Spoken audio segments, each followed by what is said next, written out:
बड़ी खबर दिल्ली शराब घोटाले से जुड़ी हुई, जिसमें अरविंद केजरीवाल की अर्जी पर आज फैसला आने वाला है। दरअसल जमानत पर दिल्ली हाईकोर्ट आज फैसला सुनाने वाला है। जमानत अर्जी अरविंद केजरीवाल की तरफ से दाखिल की गई है। अर्जी में केजरीवाल की गिरफ्तारी को चैलेंज किया गया है, तो बुरी राहत के तौर पर रिहाई की मांग की गई है। ऐसे में देखना बेहद अहम होगा कि क्या कुछ फैसला अदालत से निकलकर सामने आता है और क्या यहां पर अरविंद केजरीवाल को कोई राहत मिलेगी या नहीं। तो दिल्ली शराब घोटाले को लेकर लगातार ईडी की कार्रवाइयां जारी हैं। दिल्ली के सीएम अरविंद केजरीवाल को 21 मार्च को गिरफ्तार किया गया था। कई दिन तक वो ईडी की तहवील में रहे, उसके बाद उनको अदालती तहवील में भेजा गया और अब वो इस वक्त तिहाड़ जेल में है। 15 दिन तक उनको तिहाड़ जेल में रहना था, उसके बाद कस्टडी खत्म होगी। लेकिन फिलहाल उससे पहले ही दिल्ली शराब घोटाले को लेकर हाई कोर्ट में चैलेंज किया गया था। दिल्ली सीएम की गिरफ्तारी को लेकर चैलेंज किया गया था और जमानत की अर्जी यहां पर दायर की गई है। तो जमानत की अर्जी पर दिल्ली हाई कोर्ट आज अपना फैसला सुनाने वाला है। अर्जी में केजरीवाल ने गिरफ्तारी को चैलेंज किया था।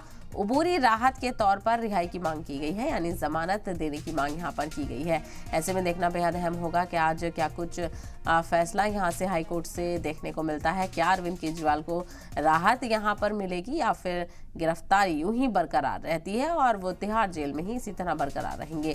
तो कई रोज अब फिलहाल दिल्ली के सीएम अरविंद केजरीवाल को तिहाड़ जेल में हो चुके हैं, लेकिन फिलहाल राहत की उम्मीद यहाँ पर अरविंद केजरीवाल की तरफ से लगाई जा रही है और आम आदमी पार्टी की तरफ से लगाई जा रही है। लेकिन सबकी निगाहें हाईकोर्ट के फैसले पर टिकी हुई हैं। तो जमानत अर्जी पर आज दिल्ली हाईकोर्ट अपना फैसला सुनाने वाला है। ऐसे में देखना बेहद अहम होगा कि उबूरी राहत मिलती है यहाँ पर या नहीं। तो ये तस्वीर साफ हो पाएगी फैसला आने के बाद। तो दिल्ली शराब घोटाले को लेकर आम आदमी पार्टी की मुश्किलें कम नहीं हो रही। तो वहीं दिल्ली के सीएम अरविंद केजरीवाल को भी गिरफ्तार किया जा चुका है। तिहाड़ जेल में इस वक्त दिल्ली के सीएम अरविंद केजरीवाल हैं और दीगर कुछ और लीडर भी गिरफ्तार हो चुके हैं। हालांकि इससे पहले और आम आदमी पार्टी के बड़े नेता और राज्यसभा एमपी संजय सिंह को फिलहाल जमानत मिली है सुप्रीम कोर्ट की तरफ से। लेकिन आज हाई कोर्ट से जमानत मिलती है या नहीं, ये देखना बेहद अहम होगा। ज्यादा जानकारी हासिल करते हैं हमारे नुमाइंदे अरविंद सिंह इस वक्त हमारे साथ जुड़ गए। अरविंद, तफसील आपसे चाहेंगे, कब तक फैसला आने की उम्मीद और क्या कुछ कहा जा रहा है? 2:30 बजे अदालत का फैसला इस मामले में आना है और अरविंद केजरीवाल की तरफ से जो वकील अभिषेक मनु सिंघवी हैं, उनकी मुख्य दलील ये है कि उन्होंने ईडी की गिरफ्तारी की टाइमिंग पर सवाल उठाए हैं। उनका ये कहना है कि चुनाव के वक्त की गई ये गिरफ्तारी आम आदमी पार्टी और अरविंद केजरीवाल को कमजोर करने की कोशिश है।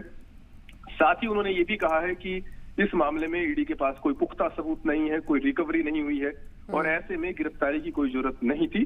तो कहीं ना कहीं राजनीतिक मंशा से प्रेरित होकर के ईडी ने कार्रवाई की है, ऐसा आरोप है अरविंद केजरीवाल का। वहीं दूसरी ओर ईडी का ये कहना है कि अगर अरविंद केजरीवाल के पास से कोई रिकवरी नहीं हुई है तो उसका मतलब ये नहीं कि वो बेगुनाह है। हो सकता है कि उन्होंने पैसा गोवा में चुनाव प्रचार में भेज दिया हो या फिर विदेश भेज दिया हो और ऐसे में अरविंद केजरीवाल हो या कोई आम शख्स अगर उसने अपराध किया है तो उसे जेल जाना होगा और सिर्फ इसलिए कि चुनाव नजदीक है। अरविंद केजरीवाल ये कहते हुए कि चुनाव नजदीक है, इसकी दुहाई देकर के जेल जाने से नहीं बच सकते।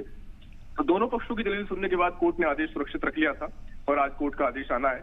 2:30 बजे कोर्ट ये तय कर देगा कि अरविंद केजरीवाल को कोई अभी राहत मिलेगी या नहीं।